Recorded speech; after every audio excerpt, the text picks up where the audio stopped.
Des livres plein les oreilles.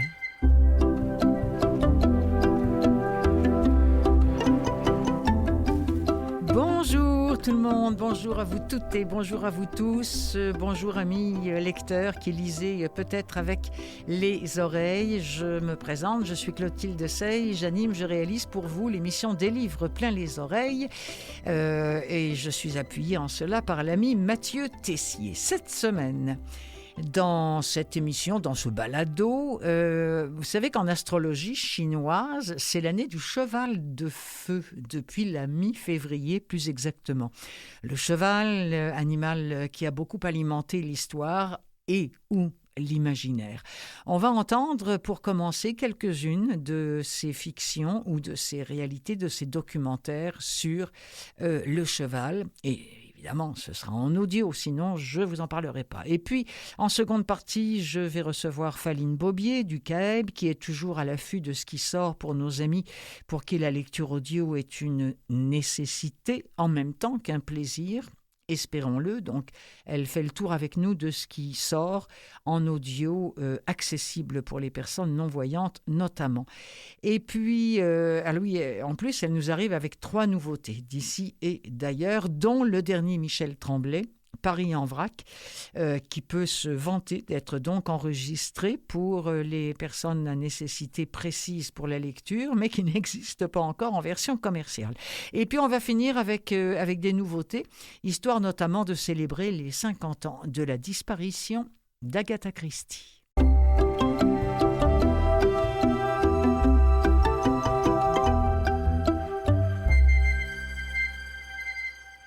Alors, vous n'êtes peut-être pas au fait de ce qu'est ce nouvel an du cheval de feu. Moi, je vous avouerai que je ne connais absolument rien en astrologie chinoise. Ce que j'en sais, bien, ce sont les recherches que j'ai faites et je sais que ça a débuté le 17 février dernier.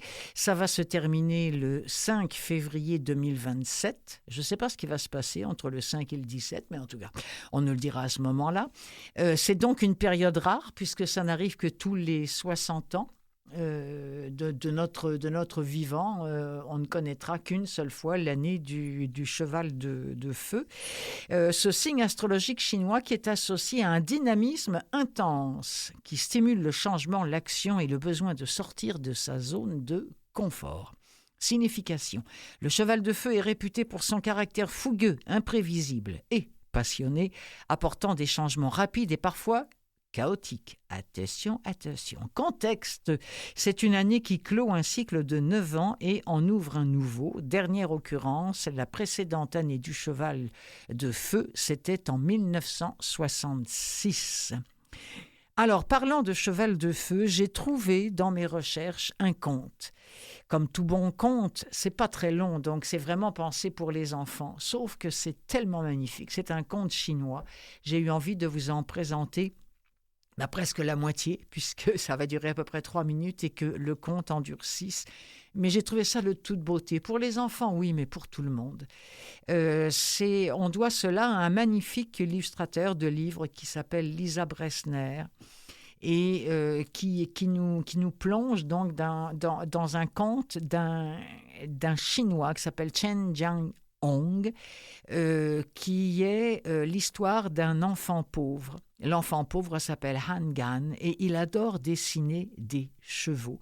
Et il est tellement doué qu'il devient un grand peintre, un grand maître de la peinture en Chine de son temps. Et en dépit du fait qu'il ne dessine que des chevaux, un jour, il y a un guerrier qui lui demande de fabriquer, au travers de son art, le plus vaillant des coursiers. Mais la magie ne fonctionne pas immédiatement. Alors, Han Gan jette son dessin au feu. Le coursier jaillit de ce feu-là. Je ne vais pas tout vous raconter, mais écoutez bien ce qui va se passer. C'est vraiment magnifique. Extrait de Le cheval magique de Han Gan.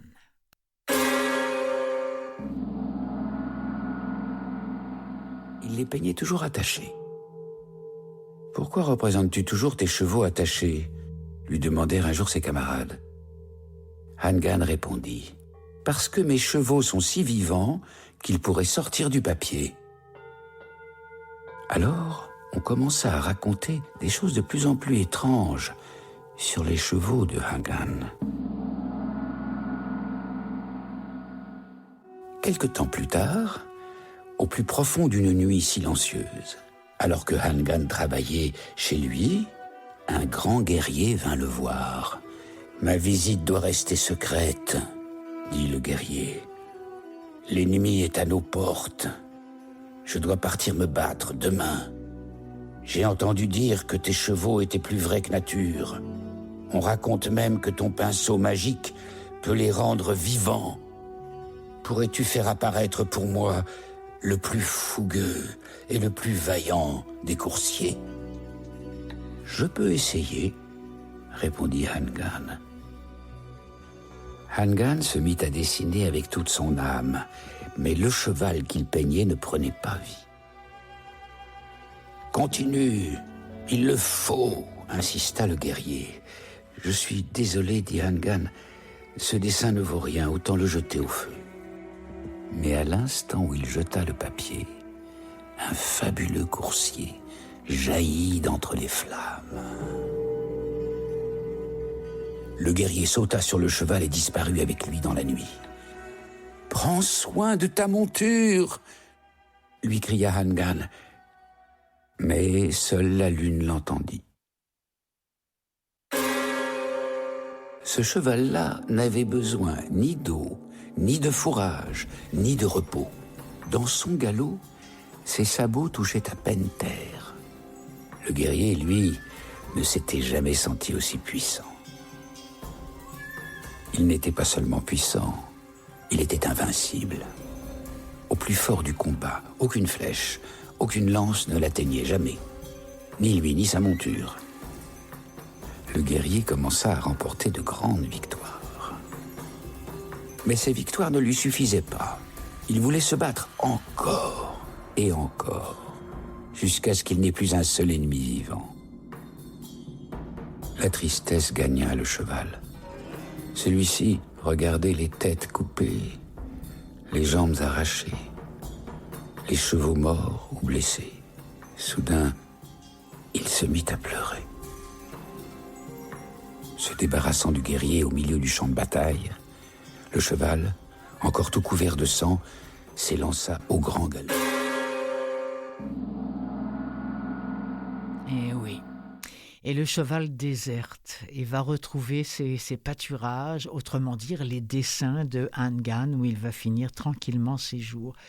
Je trouve ça beau, moi, l'image du cheval qui souffre de sa condition de cheval de guerre. D'ailleurs, on va revenir sur Cheval de guerre parce que c'est un autre livre que je voudrais vous présenter cette semaine dans ce balado. D'abord, passons dans La tête d'un cheval de Léa Lansade, Lansade.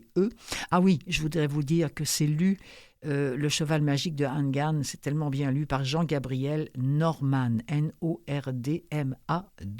Alors, Léa Lansade a écrit Dans la tête d'un cheval, c'est lu par Juliette Croizat. C'est un livre d'éthologie vraiment très bien accessible sur cet animal emblématique et fascinant qu'est le cheval et sur la relation ancestrale que le cheval entretient avec l'humain. À travers ses nombreuses expériences, elle va démontrer, cette femme, comment le cheval transmet ses émotions, notamment à travers ses expressions faciales. Comment elle va décrire aussi sa grande sensibilité. Elle nous apprend à tester sa personnalité. Elle nous dévoile ses capacités cognitives même. C'est franchement un livre passionnant si vous aimez le cheval, mais regardez, moi j'ai peur des chevaux, c'est comme ça, c'est une peur ancestrale d'ailleurs. Un jour j'ai un voyant qui m'avait dit que c'est parce que dans une autre vie je m'étais fait renverser par un cheval, au Moyen-Âge, figurez-vous. Voilà, si vous vouliez tout savoir, et que c'est depuis ce temps que dans mes autres vies, c'est pas que je les aime pas, je leur ferai pas de mal, mais j'ai très très peur quand je m'approche d'un cheval. Alors, c'est un contenu encore là pour tout le monde, pour les jeunes, pour les moins jeunes, Dans la tête d'un cheval, dont voici un extrait. Là, on va revenir aux origines du cheval, Dans la tête d'un cheval de Léa Lansade, la voix de Juliette Croizat.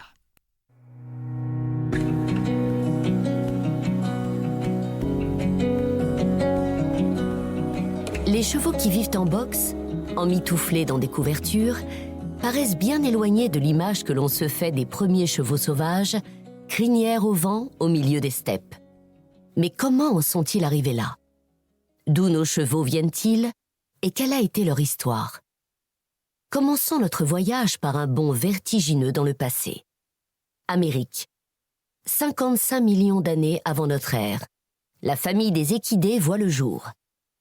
Il faut attendre encore 50 millions d'années pour qu'apparaisse le genre Equus, celui du cheval. Pendant les 5 millions d'années qui suivent, les premiers chevaux ont évolué indépendamment de nous et ont vécu libres et sauvages, jusqu'à ce que nous, les humains, commencions à nous prendre de fascination pour eux. Dès le Paléolithique supérieur, soit aux alentours de 35 000 ans avant notre ère, nos ancêtres se sont mis à peindre les chevaux en masse, faisant de cette espèce l'animal le plus représenté dans l'art pariétal. Il y a 21 000 ans, quand les hommes de Cro-Magnon ont peint la grotte de Lascaux, un tiers des animaux étaient des chevaux. On peut encore les admirer caracolant au milieu des bisons, bouquetins et aurochs. Mais qu'est-ce qui fascinait autant nos ancêtres? Leur rapidité? Leur élégance? Ou peut-être Cro-Magnon avait-il déjà des ambitions plus grandes pour eux? Rêvait-il de les chevaucher pour galoper à la vitesse de l'éclair? Avait-il fait des tentatives pour les approcher autrement qu'avec ses flèches? Cela reste un mystère.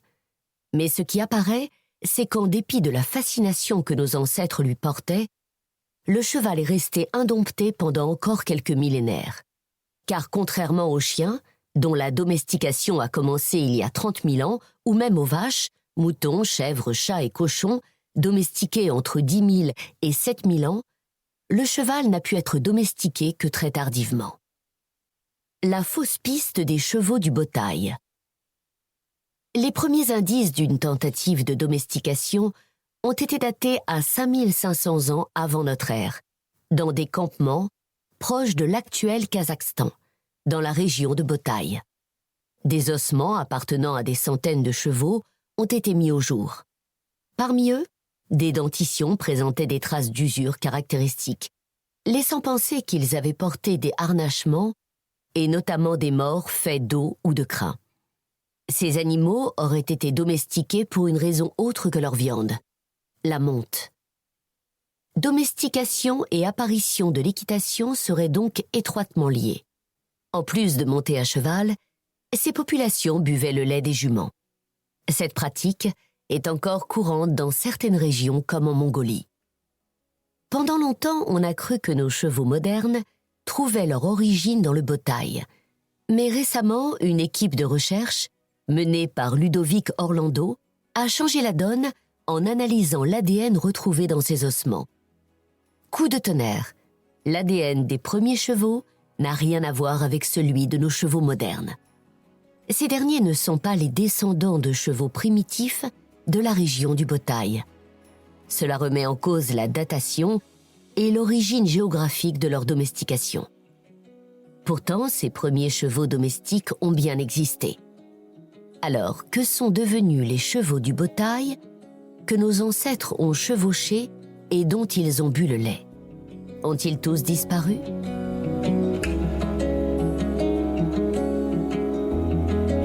Intéressant, hein?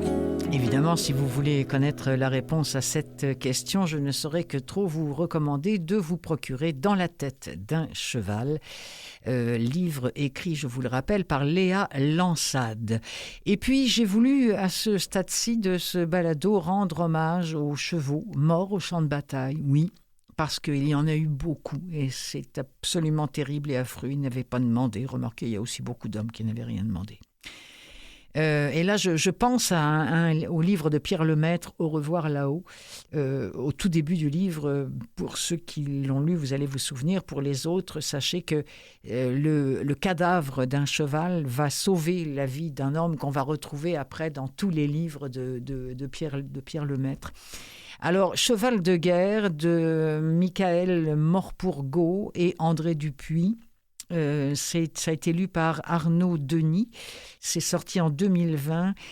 Dans l'extrait qu'on va entendre, on est en été 1914.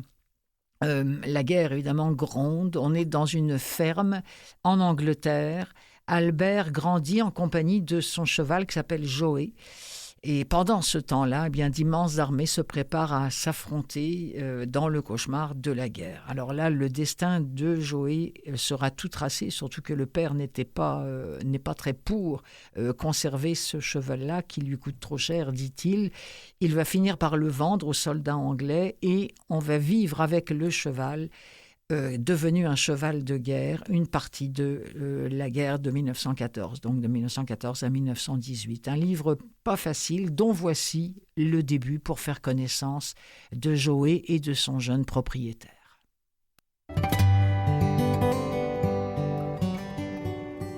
Je ne me rappelle même pas la première fois où il me mit la selle. C'est pourtant ce qu'il avait dû faire à un moment ou à un autre, parce que lorsque la guerre fut déclarée cet été-là, Albert me montait tous les matins pour aller au mouton et presque chaque soir après le travail. J'en arrivais à connaître chaque chemin de la commune, chaque chêne qui bruissait, chaque barrière qui battait. En pataugeant dans l'eau, nous traversions le ruisseau qui passe en bas de taillis d'innocents, pour remonter à grand fracas le champ aux fougères de l'autre côté. Quand Albert me montait, pas de crispation sur les rênes, pas de secousse aux morts dans ma bouche, mais toujours une douce pression des genoux. Il suffisait qu'il me touche des talons pour me dire ce qu'il voulait de moi. Je crois même qu'il aurait pu s'en passer, tant nous en venions à bien nous comprendre. Quand il n'était pas en train de me parler, il sifflait ou chantait tout le temps. Je ne sais pas pourquoi, mais il me semblait que cela me rassurait. Au début, la guerre nous toucha peu à la ferme. Il y avait encore de la paille à retourner à engranger. Aussi, tous les matins, de bonne heure, on nous emmenait travailler au champ, la Zoé et moi. À notre grand soulagement, c'est Albert qui avait pris en main la plus grande partie du travail avec les chevaux. Il laissait son père s'occuper des porcs et des bœufs, jeter un œil sur les moutons, réparer les clôtures et creuser les fossés autour de la ferme, si bien que nous ne le voyions guère que quelques minutes par jour. Cependant, en dépit de ce train-train normal, il y avait une tension croissante à la ferme, et je commençais à éprouver une espèce de pressentiment intense. Dans la cour avaient lieu de longues discussions animées, quelquefois entre le père et la mère d'Albert, mais assez curieusement plus fréquentes entre Albert et sa mère. « Tu ne dois pas le lui reprocher, Albert », lui dit cette dernière un matin devant la porte de l'écurie, s'en prenant à lui avec colère. « Quand Lord Denton a proposé de lui vendre la ferme il y a 10 ans, il a pris une hypothèque pour que tu aies une ferme à toi quand tu seras grand. C'est l'hypothèque qu'il ronge, c'est ça qu'il fait boire. Et puis c'est à cause de la guerre aussi, Albert, ça le tourmente, la guerre. Il appréhende que les prix tombent. Et je crois aussi que tout au fond du cœur, il se dit qu'il devrait peut-être être en train de se battre en France, mais il est trop vieux pour ça. Il faut essayer de le comprendre, Albert. Il mérite au moins ça. C'est un homme bon, vraiment. Tu ne perds pas de vue ses bons côtés, hein ? Mais non, maman, acquiesça Albert, je ne les perds pas de vue, ses bons côtés. Si seulement il cessait de râler contre Joey comme ça. Après tout, Joey travaille pour gagner sa nourriture maintenant. Il faut bien qu'il ait le temps de s'amuser, tout comme moi. Bien sûr, mon chéri. Et le prenant par le coude, elle le guida vers la maison. Mais tu sais bien comment il réagit à propos de Joey, non ? Il l'a acheté sur un coup de rancune et depuis il n'arrête pas de le regretter. Comme il dit, on n'a besoin que d'un seul cheval pour les travaux de la ferme en réalité. Et ton cheval, il coûte. C'est ça qui le tracasse. Les fermiers et les chevaux, c'est toujours la même histoire. Mon père aussi était pareil. Mais il s'adoucira, ton père, si tu es un peu gentil avec lui. Je le sais, moi. Mais Albert et son père ne se parlaient pratiquement plus à présent. L'un comme l'autre, ils se servaient de plus en plus de la mère comme intermédiaire et pour les négociations. Ce fut un mercredi matin, alors que la guerre n'était vieille que de quelques semaines, qu'une fois de plus, elle dut servir d'arbitre entre eux, là, dehors, dans la cour.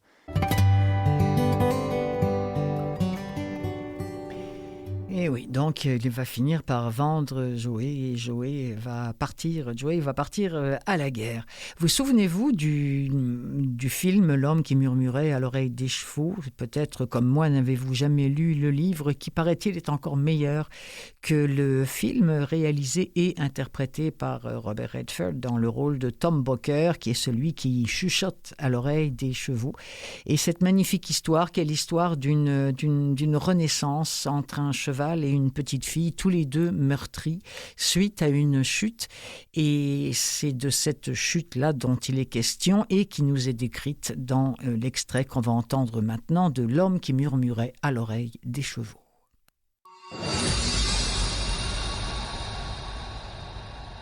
En piste, dit Judith. Elle venait d'arriver à l'endroit recherché, l'ancien pont du chemin de fer qui jadis enjambait la route et la rivière.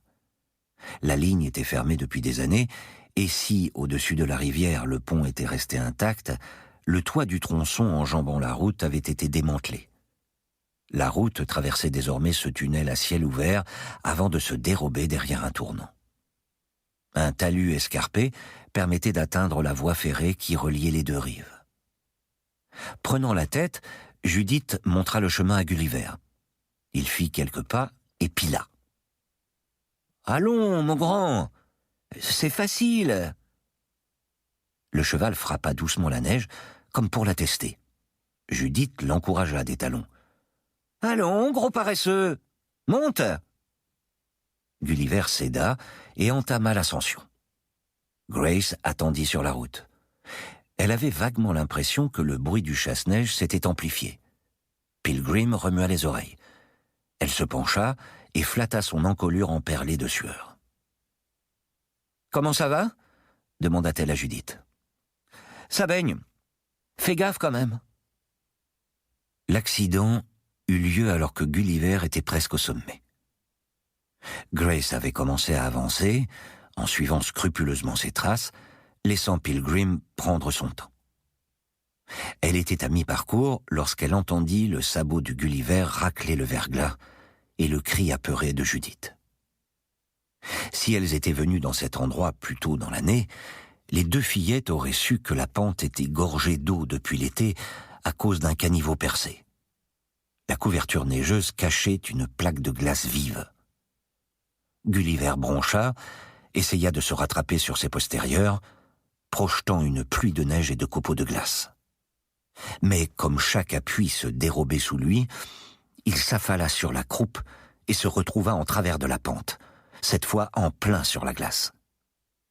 L'un de ses antérieurs chassa sur le côté et il tomba sur un genou, glissant toujours. Éjectée de sa selle, Judith poussa un cri et perdit un étrier. Mais elle réussit à se rattraper à l'encolure. « Dégage, Grace !»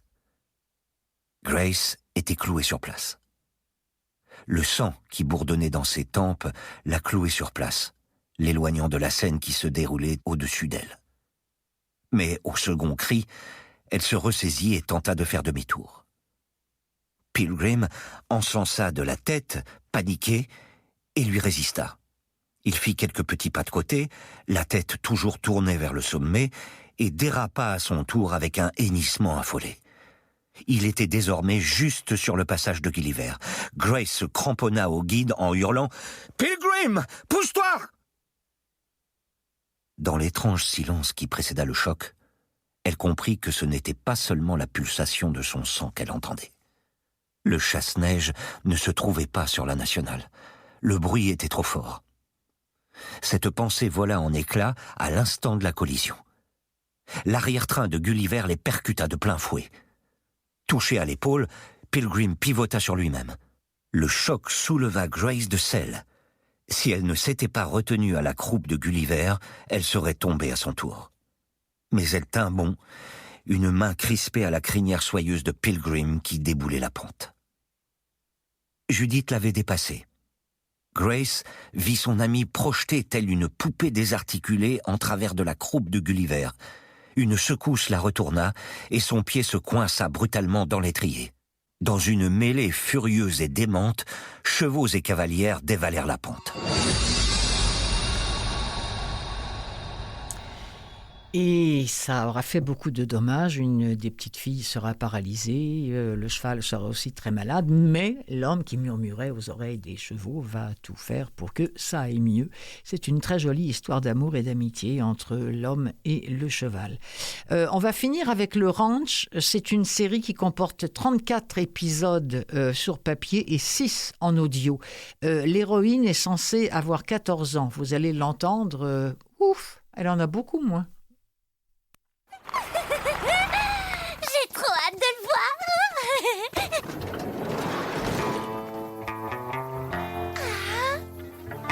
Vous tombez à pic pour admirer mon nouveau cheval, Star 4 du vieux moulin, 1,86 m au garrot. 1,86 m? C'est pas un cheval, c'est un mammouth. Et Bonbon, qu'est-ce que tu vas en faire? Mon père va le revendre au club de la plage. C'est de là que vient Joséphine. C'est un centre de vacances où les chevaux baladent des touristes 12 heures par jour. Bonbon ne supportera pas. Si t'es pas contente, t'as qu'à l'acheter. Bonbon t'a tout donné. Tu ne peux pas le jeter comme une vieille chaussette. J'ai besoin d'un cheval de bon niveau, pas d'un gros nul. Ah ouais? T'es sûr que c'est le cheval le problème? Je te parie qu'à la prochaine compète, je te bats encore. Même avec ton Star 4. Tu crois ça? Justement, je suis inscrite au prochain cross amateur élite. Fais-moi plaisir, inscris-toi aussi. D'accord. Si je te bats, tu gardes Bonbon. Et si c'est moi qui gagne, tu seras ma groom pour toute la saison des concours. Ok, pari tenu. Groom? C'est quoi? Je t'expliquerai. En attendant, on garde Bonbon. Ça fait partie du pari, pour être sûr que tu ne le files pas au club de la plage. Aucun problème. Si jamais tu perds, bonjour la galère. Quelle galère? Quelqu'un va m'expliquer? Le groom, c'est celui qui s'occupe d'un cheval de compétition. Pour faire court, si Lena perd, elle sera le larbin de Samantha pendant tous les concours de l'été. Samantha s'en va, narquoise, tandis que Lena et ses amis retournent au ranch faire un point sur cette situation pour le moins délicate. T'as vu la taille du cheval de Samantha?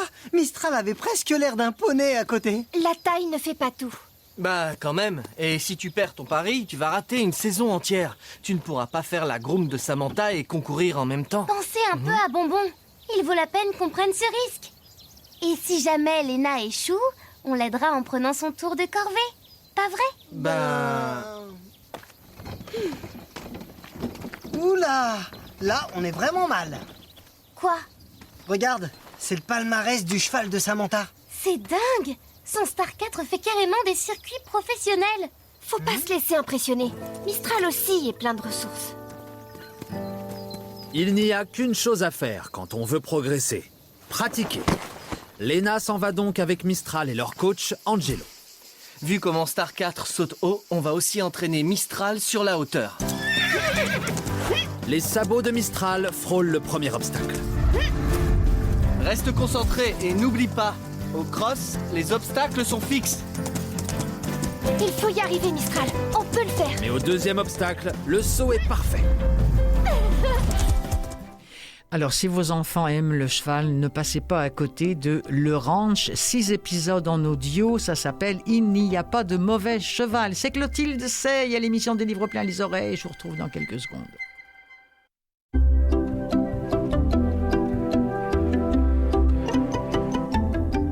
Et c'est avec Faline Bobier du CAEB qu'on va repartir ce balado, du moins sa deuxième demi-heure. Bonjour Faline. Bonjour Clotilde, ça va? Oui, ça va très bien. Je vous remercie infiniment. J'ai ouvert l'émission avec le thème du cheval et le premier livre s'appelait « Le cheval de feu ». Mais si je ne m'abuse, vous nous arrivez avec une nouveauté, mais vraiment très très neuve. Hein. C'est sorti en septembre 2025 et c'est un rêve de feu. Un rêve de feu, oui. Tout est dans tout. Oui. Oui, j'ai apporté aujourd'hui, donc il y a 3 livres qui sont plus ou moins tous les 3 les livres documentaires, donc non-fiction. Et le premier, comme vous dites, c'est Un rêve de feu. Alors, écrit par Eric Larson. Il y a peut-être des gens qui ont déjà lu parce qu'il a beaucoup écrit. C'est un journaliste, écrivain, enseignant américain. Et dans ce livre, il s'agit de la période entre l'élection de Lincoln, Abraham Lincoln, qui devient président des États-Unis en 1860, et 5 mois plus tard, la guerre de sécession qui commence. Donc, c'est cette période entre son élection et le commencement de la guerre qu'il s'agit dans le livre. Et c'est vraiment intéressant parce que, comme je dis, on pourrait dire que c'est un livre documentaire parce que chaque chose qui arrive dans le livre, il a trouvé dans des journaux, dans des récits donc historiques. mais quand même, ça se lit comme un roman. Comme un roman. C'est très intéressant. Et on s'aperçoit que l'histoire est remplie d'aventures et jonchée de ça. En fait, finalement, on aurait quasiment pu mettre ça, effectivement, dans un film qui serait passé pour un film de fiction, mais qui n'aurait pas été fictif. Oui, c'est ça. Et plusieurs personnes ont commenté aussi que il y a bien sûr une analogie oui. à faire avec le moment présent. Oui. Et surtout si on pense à l'ère post-6 janvier 2021 et l'assaut du Capitole aux États-Unis. Oui, absolument. On y pense tout de suite. Hein. On se dit, c'est encore tellement de... je lisais d'ailleurs une critique qui disait qu'à l'heure de l'ère Trump, puisque c'est bien de cela dont on parle, de constater que certains Américains demeurent encore aveuglés complètement par l'ignorance, alors que cette histoire-là, ils l'ont quelque part déjà vécue, quoi.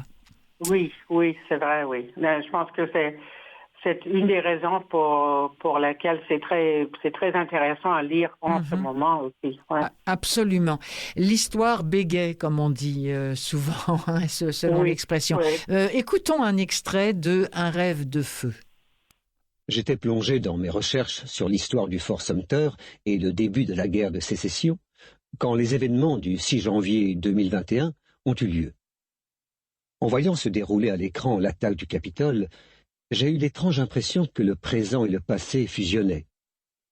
Il est troublant de penser qu'en 1861, deux des pires moments d'effroi pour notre nation ont été centrés sur la certification des votes du collège électoral et l'investiture présidentielle. Cette attaque m'a horrifié, mais aussi fasciné. Je me suis rendu compte que l'angoisse, la colère et la stupeur que j'éprouvais avaient certainement été partagées en 1860-1861 par un très grand nombre d'Américains. Ayant cela à l'esprit, je me suis mis en devoir de tenter de restituer la vraie angoisse de ces quelques mois de notre lointain passé, lors desquels le pays s'est rapproché qu'à un cas de la catastrophe.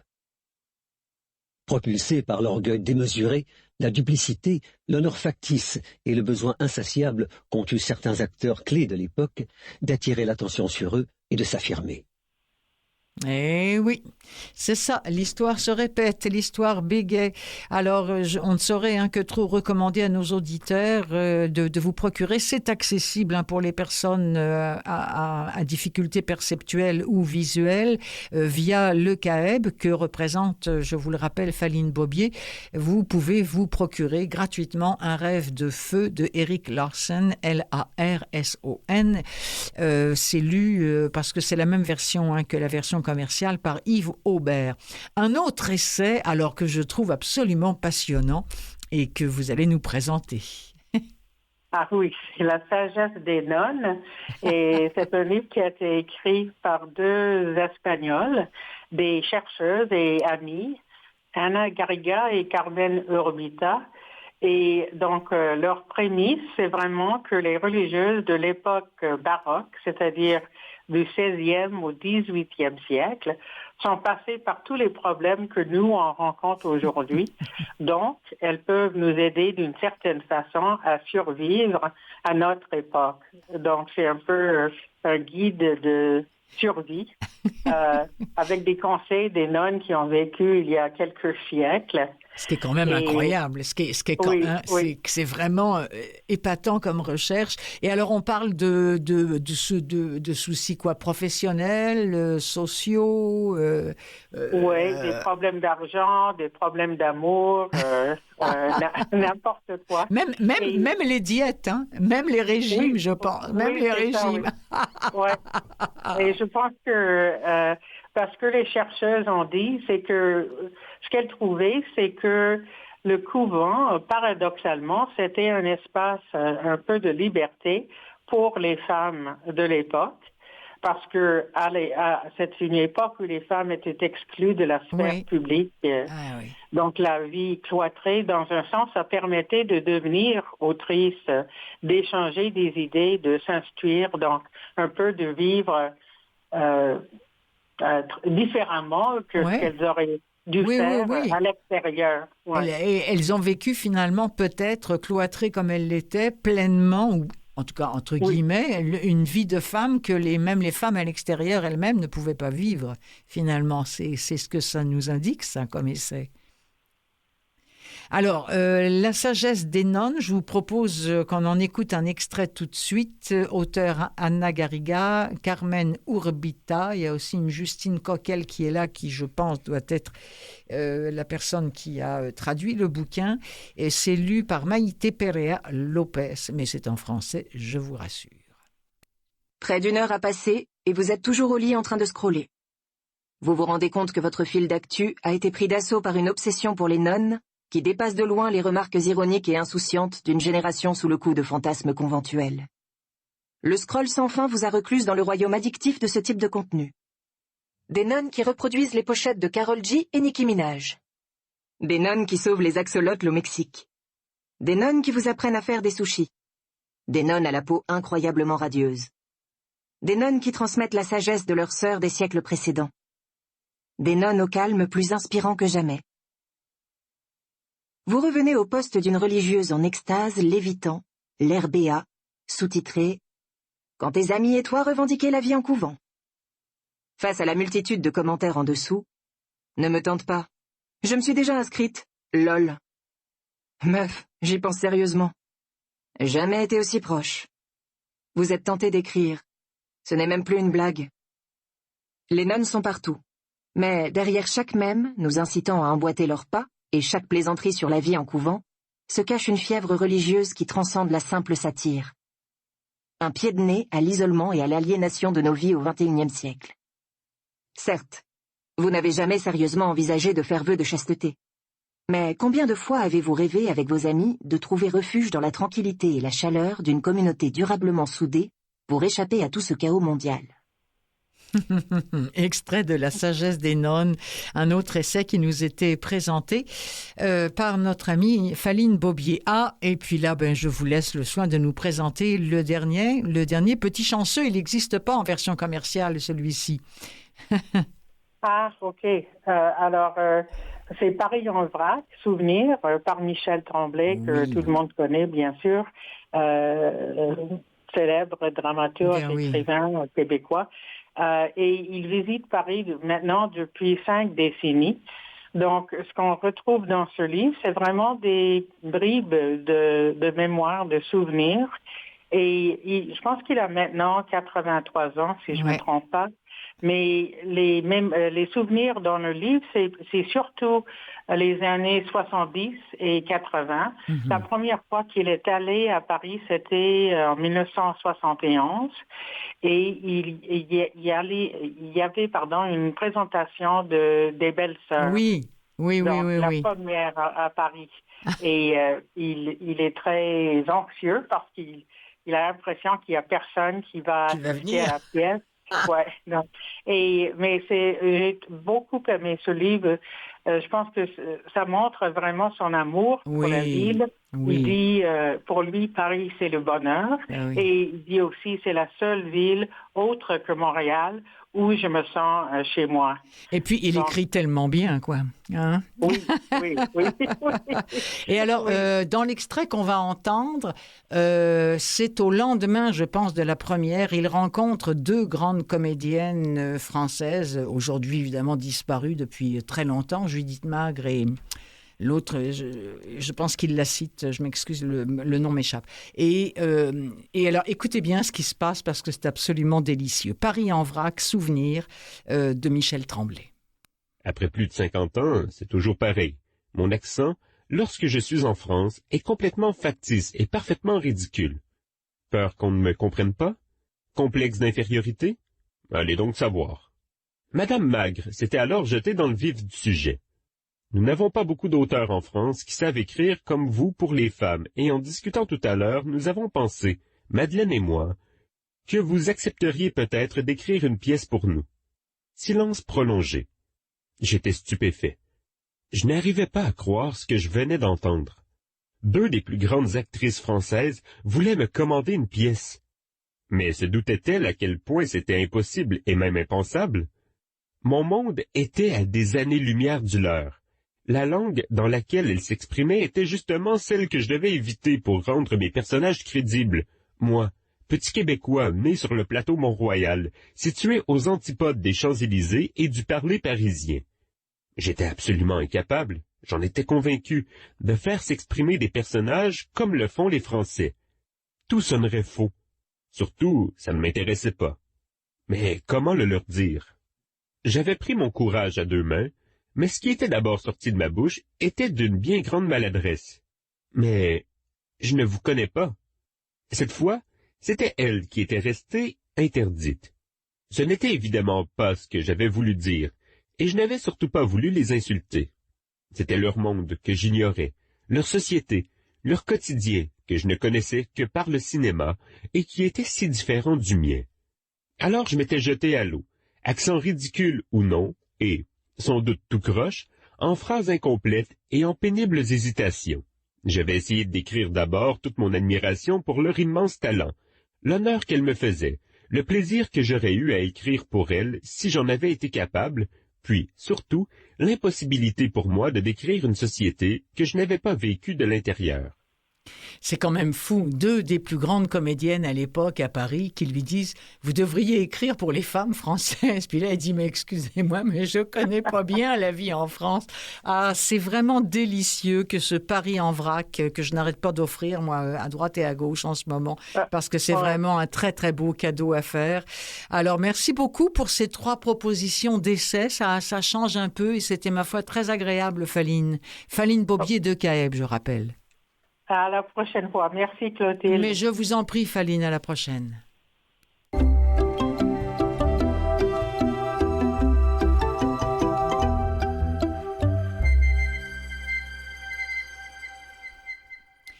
C'est le moment tant attendu, du moins je l'espère, des nouveautés, vraiment ce qui vient de sortir en audio. D'abord, la très attendue Delphine de Vigan nous arrive avec « Je suis » Romane Monnier.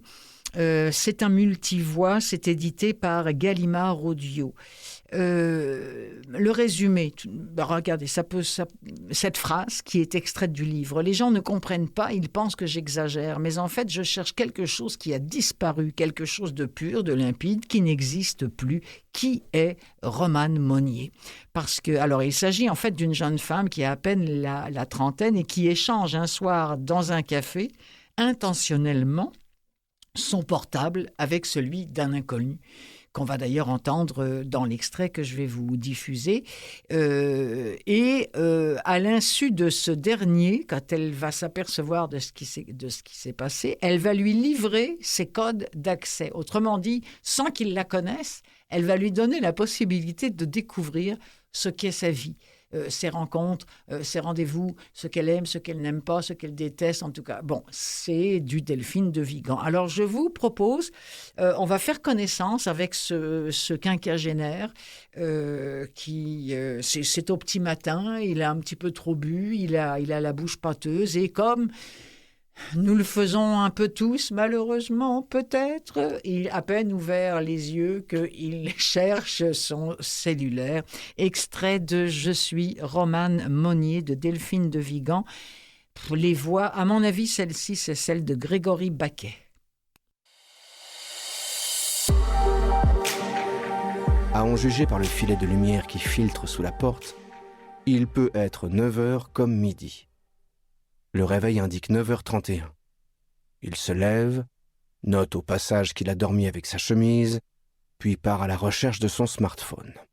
Il déambule dans son appartement sans aucune stratégie, passe plusieurs fois dans chaque pièce, œil radar privilégiant les surfaces planes, repart en sens inverse. À force, il tourne en rond. Il l'a peut-être laissé dans la poche de son manteau, tout simplement. C'est là qu'il le déniche en effet. Le nœud d'inquiétude qui s'était formé dans son plexus disparaît aussitôt. Avec 1 ou 2 comprimés de citrate de bétaïne, la journée va pouvoir commencer.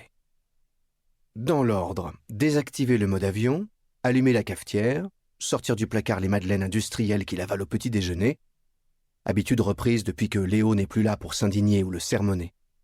Mettre en route le Sonos pour écouter la radio. Avec un peu de chance, il entendra la fin de la matinale du week-end. Alors qu'il s'empare de l'objet, il découvre que son écran d'accueil a été modifié. La photo estivale de Martin Parr, qui l'accompagne depuis quelques années, a été remplacée par un paysage de montagne. Il fait glisser son doigt sur l'écran, 1 fois, 2 fois, sans succès. Ricane intérieurement. Il doit vraiment avoir une sale gueule pour que la reconnaissance faciale ne fonctionne pas.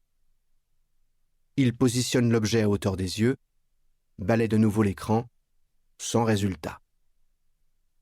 Comme cet ami perdu de vue depuis 20 ans qu'il a croisé il y a quelques semaines dans la rue, son téléphone ne le remet pas. Irrité, il tape son code une première fois, sans succès, puis une deuxième. Exaspéré, il recommence une 3e fois, s'obligeant à la lenteur. 4 chiffres, avec application. Nouveau sursaut de l'écran signifiant son refus. Il n'est pourtant pas fou. Se peut-il qu'il ait oublié son code durant la nuit, ou, de manière plus vraisemblable, dans la torpeur alcoolisée qui continue de l'envelopper? Il réitère, intervertit les paires. Impossible d'activer ce maudit truc. Après 3 tentatives erronées, l'appareil se braque. Réclame une pause de 5 minutes avant un nouvel essai. Thomas inspire profondément. Il est vain de s'énerver. Il fait couler un expresso, se rassoit. Perplexe, observe d'un œil méfiant l'objet récalcitrant. À y regarder de plus près, la coque transparente lui paraît soudain bien neuve. Nulle trace d'usure, nul brin de tabac coincé sous la surface de plastique, et la petite rayure apparue sur son écran quelques semaines plus tôt a bizarrement disparu. Alors l'évidence s'impose. Ce n'est pas son téléphone. C'est le même, exactement, mais ce n'est pas le sien. Bien qu'il s'interdise pour l'instant d'envisager les conséquences d'une telle confusion, la boule d'angoisse est revenue.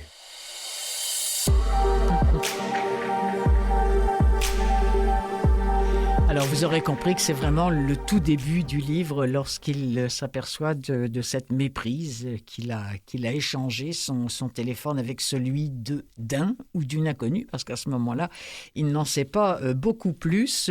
Livre de Delphine de Vigan, j'imagine que vous avez déjà lu, il y a eu No et moi qu'elle a écrit. Il y avait surtout Rien ne s'oppose à la nuit. Et ensuite, il y a eu, d'après une histoire vraie, tout ça existe en audio. Ça, Delphine de Vigan, vous êtes sûr qu'à chaque fois qu'elle écrit un livre, il est tout de suite enregistré.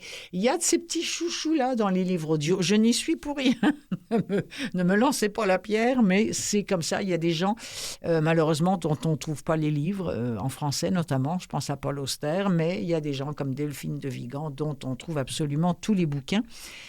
Sur les plateformes de livres audio. Ah oui, ce qui me permet de vous redire que souvent encore, on m'arrête, on me dit « Oui, mais on n'arrive pas à les trouver ».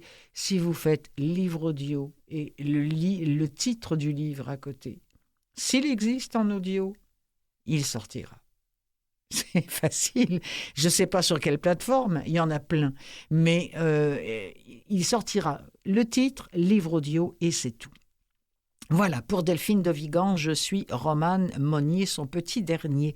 Il y a 50 ans, nous quittait Madame Agatha Christie. Agatha Christie, écoutez, c'est même pas la peine que je la présente, on sait tout ce qu'elle a fait, mais il y a quand même des chiffres assez sympathiques que j'ai découverts en faisant des recherches. Elle s'est éteinte en 1976, elle avait 85 ans, dans sa résidence près d'Oxford. Et puis bon, on sait que 50 ans plus tard, ses livres sont toujours aussi lus, aussi écoutés, aussi tournés, et tout ça, et tout ça. Mais savez-vous qu'elle a vendu plus de 2,5 milliards d'exemplaires de ses livres dans le monde? Vous imaginez, après son décès, avez-vous des petits-enfants? C'est ça, oui, oui, c'est sûr. Elle est l'autrice anglophone la plus lue après William Shakespeare. Hein, c'est fou. Et c'est également, et de loin, l'autrice, alors là, tout auteur confondu, toute nationalité confondue, la plus traduite. Je serais curieuse de voir si la Bible, qui est le livre le plus vendu au monde, et donc traduit, je ne sais pas si elle dépasse la Bible, mais c'est possible. Alors sinon, elle a publié 66 romans policiers, 6 romans non policiers, sous le pseudonyme de Mary Westmacott. Plus british que ça, c'est pas possible. Elle a aussi écrit 150 nouvelles ainsi que 20 pièces de théâtre. C'est pas rien quand même. Et elle est aussi une des rares autrices à avoir connu cet immense succès que l'on sait de son vivant. Parce que combien de fois ça arrive que c'est une fois leur mort, une fois qu'ils sont morts et enterrés, que tout d'un coup, ils se mettent à être connus. Alors, qui écrivait Emmanuel, elle s'appelle Emmanuel Friand, professeur d'histoire à l'Université de Montréal, qui a dit au sujet de Madame Agatha Christie, elle n'a pas inventé le roman policier. Il y avait d'autres écrivains et écrivaines à l'époque qui écrivaient ce type de récit, mais les spécialistes s'accordent à dire que pour ce qui est de construire une énigme, elle est inégalable. Voilà. Alors, il y a une nouveauté en livre audio d'Agatha Christie, mais c'est l'un des premiers qu'elle avait écrit à l'époque. Ça s'appelle Le crime du Golfe, traduit par Françoise Bouillot. C'est lu par Samuel Labarthe et c'est sorti en février 2026. On est avec un certain monsieur Renaud. En fait, monsieur Renaud, c'est celui qui a appelé au secours Hercule Poirot et son comparse Hastings qui vont débarquer à Calais, où on va les emmener dans une station balnéaire où vit ce client fortuné qui, j'imagine, joue au golf. D'ailleurs, c'est effectivement là qu'on retrouve le corps du propriétaire dans une tombe creusée à même du terrain de golf. C'est ce qu'on appelle le 19e trou. Non, excusez. Mathieu est atterré.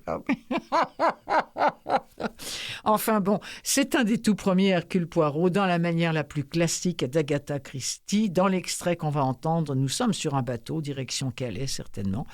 Et puis, une rencontre typiquement Agatha Christienne. Il n'est pas donné à tout le monde de distinguer une cocotte d'une duchesse. Allons bon, voilà que je vous ai encore choqué. Vous m'avez tout l'air de sortir de votre cambrousse. Ça ne me dérange pas d'ailleurs. Des types dans votre genre, il en faudrait davantage. J'ai horreur des gens culottés. Ça me met en furie. Elle accompagna ce petit discours d'un vigoureux hochement de tête. « Et à quoi ressemblez-vous quand vous êtes en furie ?» demandai-je avec un sourire. « Un vrai démon. Dans ces moments-là, je me fiche bien de ce que je dis ou de ce que je fais. J'ai failli descendre un type une fois, c'est vrai, mais il faut avouer qu'il ne l'avait pas volé. Alors, je vous en prie, ne vous mettez pas en furie contre moi. Non, c'est promis. Vous m'avez plu dès la première minute. Mais vous aviez un air si dégoûté que je n'aurais jamais pensé que nous pourrions devenir amis. Eh bien, c'est fait. Parlez-moi de vous maintenant. Je suis danseuse. Oh non, pas du genre auquel vous pensez. Je vis sur les planches depuis l'âge de 6 ans. Je fais des sauts périlleux. Pardon? Vous n'avez jamais vu d'enfant acrobate? Ah, je comprends. Je suis né en Amérique, mais j'ai passé presque toute ma vie en Angleterre. Nous avons un spectacle en ce moment. Nous? Ma sœur et moi. De la danse, des chansons, quelques acrobaties et un soupçon de boniment. L'idée est originale et ça marche à merveille. Il y a de l'argent à faire avec ça. Ma nouvelle connaissance se pencha vers moi et se lança dans un discours volubile, truffé d'expressions énigmatiques. Pourtant, je ne pouvais m'empêcher de lui porter un intérêt croissant. Il y avait en elle un curieux mélange de femme et d'enfant. Bien qu'elle me parût tout à fait capable de se débrouiller seule, comme elle ne manqua pas de me le préciser, son attitude résolue face à la vie et sa profonde détermination à faire son chemin avaient quelque chose de curieusement ingénu. Comme nous traversions Amiens, une foule de souvenirs m'assaillit. Ma compagne de voyage parut deviner ce qui se passait en moi. « Vous pensez à la guerre, n'est-ce pas ?» Je hochai la tête. « Vous l'avez faite, je suppose ?»« Plutôt, oui. J'ai été blessé une fois, et après la Somme, ils m'ont rapatrié définitivement. Maintenant, je sers plus ou moins de secrétaire privé à un député. »« Oh, c'est sûrement très calé, non ?»« Pas du tout. Je n'ai quasiment rien à faire. Tout au plus 2 heures de travail par jour, et d'un travail très ennuyeux. En fait, je me demande ce que je deviendrais si je n'avais pas de quoi m'occuper par ailleurs. » Ne me dites pas que vous collectionnez les insectes. Pas du tout. Mais je partage l'appartement d'un homme passionnant. C'est un inspecteur belge, à la retraite. Il s'est installé à Londres à titre privé et il s'en sort remarquablement bien. C'est un petit bonhomme formidable. Il lui est arrivé bien souvent de voir juste, là où la police avait échoué. Ma compagne m'écoutait en ouvrant de grands yeux. Alors ça, c'est passionnant. Si, j'adore les crimes. Je vais voir tous les films policiers. Et quand il y a une affaire de meurtre, je dévore les journaux. Vous rappelez-vous l'affaire de Styles, demandai-je? Voyons voir, ce n'était pas une histoire de vieille dame empoisonnée, quelque part dans le Sussex? Je confirmai d'un hochement de tête. La première grande affaire de Poirot. Sans lui, l'assassin s'en serait certainement tiré avec les honneurs. Un remarquable exemple de son talent de détective. Voilà, c'est sur le crime du Golfe d'Agatha Christie que je vais vous laisser. Fin de ce balado des livres plein les oreilles. À la semaine prochaine.